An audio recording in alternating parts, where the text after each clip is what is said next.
Hello everyone, welcome to voice of story teller channel. ఈ వీడియోలో recent గా release అయిన మహారాజా మూవీ స్టోరీ ఎక్స్ప్లెనేషన్ అయితే చేయబోతున్నాను. ఇక లేట్ చేయకుండా స్టోరీలోకి అయితే వెళ్ళిపోదాం. ఇక స్టోరీలోకి వెళ్తే మన మూవీ హీరో మహారాజా ఒక సెలూన్ షాప్ లో పనిచేస్తూ ఉంటాడు. మహారాజాకి ఒక పాప కూడా ఉంటుంది.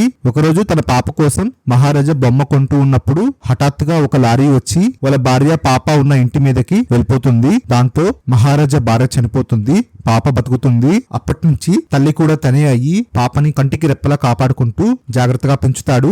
మహారాజా కూతురు పేరు జ్యోతి. జ్యోతి స్పోర్ట్స్ లో అన్ని యాక్టివిటీస్ లో ఫస్ట్ ఉంటుంది, కానీ తను చదువులో వెనకపడి ఉంటుంది. జ్యోతిని వాళ్ళ పీటీ టీచర్ కూడా సపోర్ట్ చేయడంతో మహారాజా వాళ్ళ కూతుర్ని స్పోర్ట్స్ లో బాగా ఎంకరేజ్ చేస్తాడు. మహారాజుకి తన కూతురు అంటే చాలా ఇష్టం, తన కోసం ఏమైనా చేస్తాడు. కట్ చేస్తే తన కూతురు జ్యోతి వాళ్ళ కాలేజ్ లో స్పోర్ట్స్ క్యాంప్ పెడతారు. దానికి 10 days తను వేరే ఊరికి వెళ్లాల్సి వస్తుంది. మహారాజా తనని బస్ ఎక్కించి స్పోర్ట్స్ క్యాంప్ కి అయితే పంపిస్తాడు.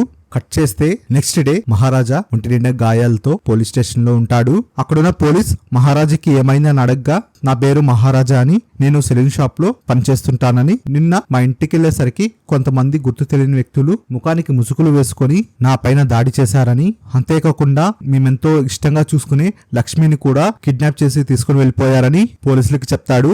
లక్ష్మి ఫోటో చూపించమని పోలీస్ అడగ్గా తన మొబైల్లో ఉన్న ఫోటో చూపిస్తాడు.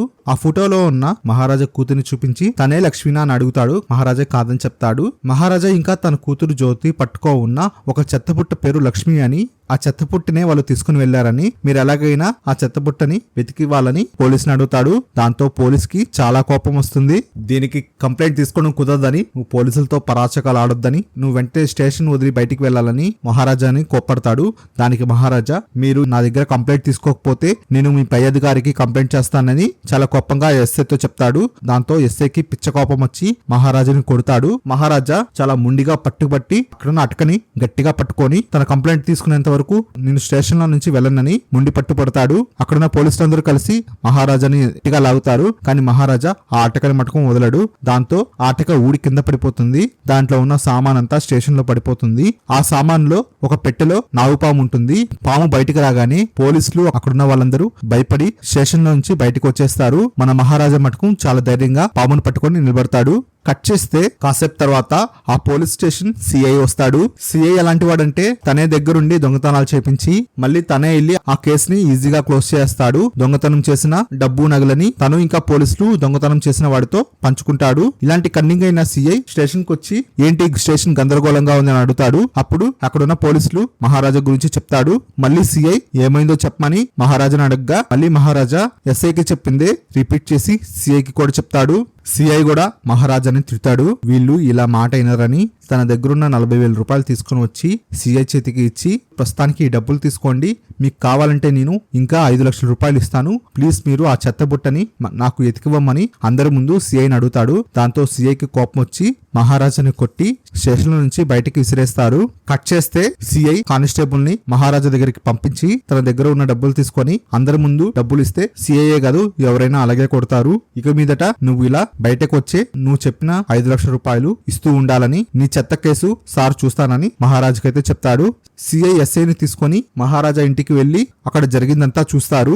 అప్పుడు సిఐ మహారాజాను పక్కకు తీసుకుని వెళ్లి, నువ్వు ఒక చెత్త బుట్ట కోసం 5 లక్షల రూపాయలు మాకు ఇస్తున్నావంటే ఆ చెత్త బుట్టలో ఏదో విలువైందే ఉండాలి, నువ్వు ఏదైనా బిజినెస్ చేస్తుంటే మాకు చెప్పు, నీకు నా సపోర్ట్ ఉంటుంది అని సిఐ మహారాజా దగ్గర నుంచి చీకట్లో బాణం వేసి విషయం రాబట్టాలని చూస్తాడు. కానీ మన మహారాజా, సార్ మీకు 5 లక్షలు సరిపోకపోతే మరో 2 లక్షలు వేసి 7 లక్షలుగా ఇస్తాను, మీరు ఎలాగోలా నా కూతురు క్యాంపు నుంచి వచ్చే లోపలికి ఆ చెత్తబుట్టని ఎదిగిపెట్టి ఇవ్వండి సార్ అని సిఐకి చెప్తాడు. మన సిఐకి ఏం మాట్లాడాలో తెలియక తన ఫ్యూజులు ఎగిరిపోతాయి. అంతలా ఆ చెత్తబుట్టలో ఏముందా అని ఆ సిఐ ఆలోచిస్తూ ఉంటాడు.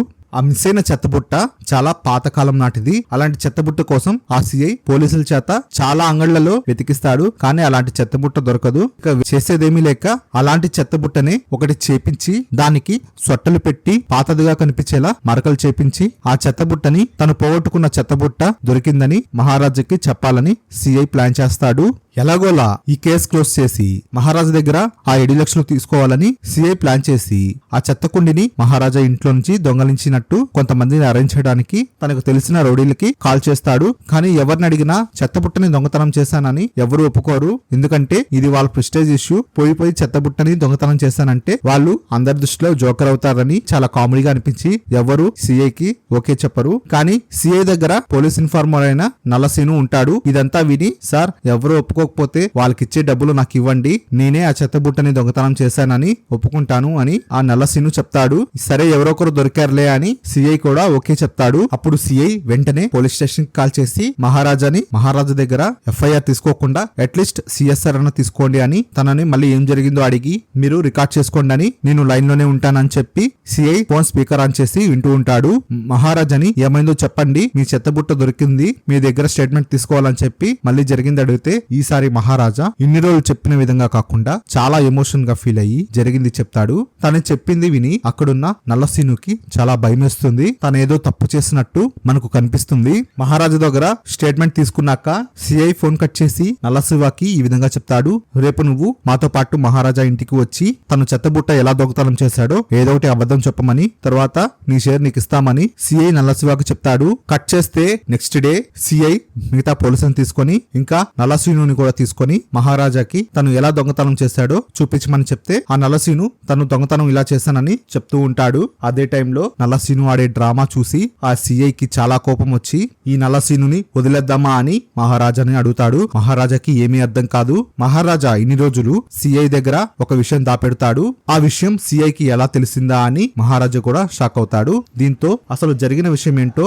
మనకి ఫ్లాష్ బ్యాక్ చూపిస్తారు. 14 ఏళ్ల క్రితం సెల్వి ఇంకా శబరి అనే ఇద్దరు బాగా డబ్బున్న వాళ్ళ ఇంట్లో మగవాళ్ళు లేని టైంలో ఆ ఇంట్లో ఆడవాళ్ళని బంధించి వాళ్ళ ఇంట్లో ఉన్న నగలు డబ్బు తీసుకొని వాళ్ళని మానభంగం చేసి చంపేస్తూ దొంగతనాలు చేస్తూ ఉంటారు. వాళ్ళిద్దరిలో సెల్వికి పెళ్ళయి ఒక పాప కూడా ఉంటుంది. ఆ పాప అంటే సెల్వికి చాలా ఇష్టం. తనకు శక్తికి మించి పాప కోసం ఖర్చు పెడుతూ ఉంటాడు. ఒకరోజు తన పుట్టినరోజు రావడంతో తన కోసం చాలా విలువైన ఒక డైమండ్ లాకెట్ ఉన్న చైన్ కొంటాడు. ఆ చైన్ తీసుకొని ఇంటికి వెళ్తూ మధ్యలో ఆ రోజు తన పాప బర్త్డే ఫంక్షన్ ఉండటంతో షేవింగ్ చేసుకోవడానికి మన మహారాజా సెలూన్ కి అయితే వెళ్తాడు. ట్రిమ్మర్ లో ఛార్జింగ్ లేకపోవడంతో బ్లేడ్ కొనుక్కొని వస్తానని మహారాజా అటువైపు వెళ్లడంతో సెల్వికి తన పార్ట్నర్ అయిన శబరి నుండి ఫోన్ వస్తుంది. చాలా ఇంపార్టెంట్ విషయం మాట్లాడాలి అని శబరి సెల్విని అడగ్గా సెలూన్ లో ఎవరు లేరు చెప్పమని సెల్వి చెప్తాడు. ఈ రోజు న్యూస్ పేపర్ లో మనం చేసే దోపిడీల గురించి న్యూస్ వచ్చిందని, కానీ హంతకులు ఎవరో ఇంకా తెలియదని, నాకెందుకో భయమేస్తుందని శబరి సెల్వికి చెప్పగా దాని గురించి పట్టించుకోవద్దని,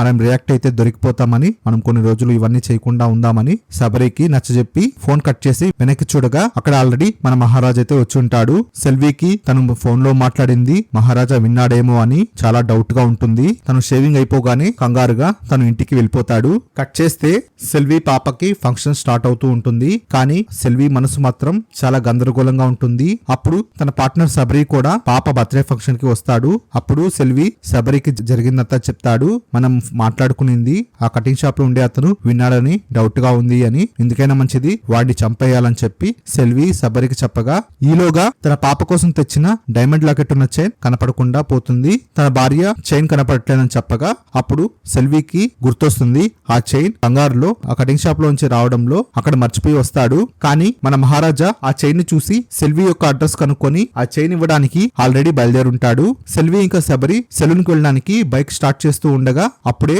మహారాజా కూడా అక్కడికి వస్తాడు. మహారాజా అక్కడికి వస్తూ ఉండటంతో తన వెనకాల పోలీసులు కూడా అదే టైం కి వచ్చి మహారాజా వెనకాలే వస్తారు. దాంతో సెల్వికి మహారాజే ఇదంతా విని పోలీసులని మహారాజా తీసుకుని వచ్చాడని సెల్వి ఇంకా శబరి తప్పుగా అర్థం చేసుకుంటారు. కానీ నిజానికి పోలీసులకి వేరే విధంగా ఈ దోపిడీలు వాళ్ళే చేశారని తెలుసుంటుంది. కానీ అది మనకి చూపించారు. పోలీసులు జరిగిందంతా చెప్పి సెల్విని ఇంకా శబరిని అరెస్ట్ చేయడానికి ట్రై చేస్తూ ఉండగా అక్కడున్న శబరి చాలా కంగారు పడి తన దగ్గర ఉన్న గన్ తీసుకుని అక్కడున్న కానిస్టేబుల్ ని షూట్ చేస్తాడు. దాంతో ఎస్ఐ శబరిని షూట్ చేసి చంపేస్తాడు. దీంతో అక్కడున్న వాళ్ళందరికీ వీళ్ళిద్దరే ఆ దోపిడీ చేశారని అర్థమైపోతుంది. పోలీసులందరూ సెల్విని అరెస్ట్ చేసి తీసుకుని వెళ్తూ ఉండగా సెల్వి మహారాజాను చూస్తూ తనే వీళ్ళని పోలీసులకి పట్టించాడని మహారాజు పైన పగబడుతాడు. కట్ చేస్తే 14 సంవత్సరాలు గడిచిపోతాయి. అంటే ప్రెసెంట్ మహారాజా కూతురు స్పోర్ట్స్ క్యాంప్ కి వెళ్లి తిరిగి వస్తుంది. ఆ టైంలో మహారాజా తన ఇంటికి ఇంకా వచ్చి ఉండడు. అక్కడ పూలకుండీలో ఉన్న కీస్ తీసుకొని తన కూతురు జ్యోతి ఇంట్లోకి వెళ్తుంది. కానీ అప్పటికే జైలు నుంచి రిలీజ్ అయ్యి సెల్వి మహారాజు మీద పగపట్టి తనని చంపడానికి ఆ ఇంట్లోనే నలసీను ఇంకా మరొక అతనితో కలిసి మహారాజు కోసం వెయిట్ చేస్తూ ఉంటారు. కానీ ఇంతలో మహారాజా కూతురు జ్యోతి వచ్చి ఫ్రెష్ అయ్యి బట్టలు మార్చుకుంటూ ఉంటే ఆ ముగ్గురు జ్యోతిని వెనకే వచ్చి బాగా కొడతారు. సెల్వి కూడా మీ నాన్న వల్లే నా జీవితం నాశనం అయిపోయిందని చెప్పి అక్కడున్న ఒక ఇనుపరాటితో తనని ఆడపిల్లని కూడా చూడకుండా బాగా కొడతాడు.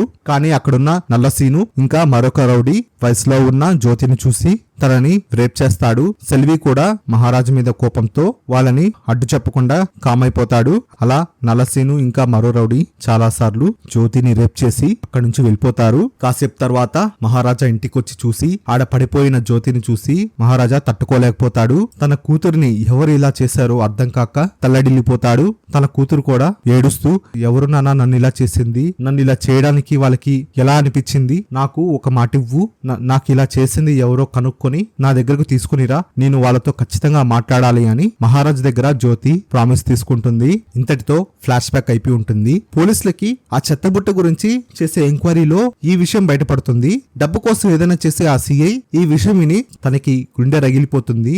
ఎలాగైనా మహారాజాకి న్యాయం చేయాలని చెప్పి మహారాజాకే తెలియకుండా ఈ విధంగా నలసీనుని తన దగ్గరికి తీసుకొని వస్తాడు. కానీ అప్పటి వరకు పోలీసులకి తెలియని విషయం ఏమిటంటే నలసీనుతో పాటు మరొక రౌడీ కూడా వాళ్ళ పాపని రేప్ చేసి ఉంటాడు. మహారాజా వాణ్ణి వెతికి మరీ పరిగెత్తించి తల నరికి చంపేసుంటాడు. ఆ సిఐ ఏమాత్రం లేట్ చేయకుండా మహారాజా చేతికి ఒక కత్తి ఇచ్చి వీడిని ఎలా చంపుతావో ఆ దేవుడికే తెలియాలి అని ఆ ఇంటికి గడిపెట్టి పోలీసులందరూ బయటికి వెళ్ళిపోతారు. విషయం అంతవరకు వచ్చినా ఆ నల్లసీను మహారాజాని బెదిరించడానికి చూస్తాడు. మహారాజా వాడిని చాలా ఘోరంగా నరికి చంపేస్తాడు. కథ ఇంతటితో అవ్వలేదు. ఆ ముగ్గురిలో మెయిన్ క్యాండిడేట్ అయిన సెల్వి జైలు నుంచి రాగానే ఇలా మహారాజా పాప జ్యోతిని ఈ విధంగా చేసి తర్వాత తన ఇంటికి వెళ్లి చూడగా తన భార్య పిల్లలు ఎప్పుడో చనిపోయారని తనకి తెలుస్తుంది. విషయం ఏమిటంటే ఈ సెల్వి భార్య యొక్క పాప సెల్వి జైలుకి వెళ్ళిపోవడంతో అక్కడి నుంచి వేరే ఇంటికి వెళ్ళుంటారు. సెల్వి అరెస్ట్ అయిన తర్వాత రోజు మహారాజా ఇంకా తన భార్య పాపని తీసుకుని వచ్చి నిన్న మా కటింగ్ షాప్ లో మీ భర్త సెల్వి ఈ చైన్ మర్చిపోయి వెళ్ళిపోయాడని నిన్నే మీకు ఇద్దామనుకున్నాను, కానీ సెల్విని పోలీసులు అరెస్ట్ చేస్తుండటంతో ఆగిపోయానని చెప్పి ఆ చైన్ ని ఆ సెల్వి భార్యకి ఇస్తాడు. అప్పుడే సెల్వి పాప కోసం మహారాజా ఎదురుగా ఉన్న షాప్ లో బొమ్మ కొంటూ ఉన్నప్పుడు ఒక లారీ అదుపు తప్పి వాళ్ళున్న బిల్డింగ్ లోకి దూసుకొస్తుంది. దాంతో మహారాజా భార్య ఇంకా తన పాప ఇంకా సెల్వి భార్య కూడా చనిపోయి ఉంటుంది. కానీ అక్కడున్న ఒక చెత్త బుట్ట కింద ఉన్న సెల్వి కూతురు పైన పడడంతో ఆ ప్రమాదంలో ఆ పాపకి ఏమి కాదు, ఆ పాప ప్రాణాలతో ఉంటుంది.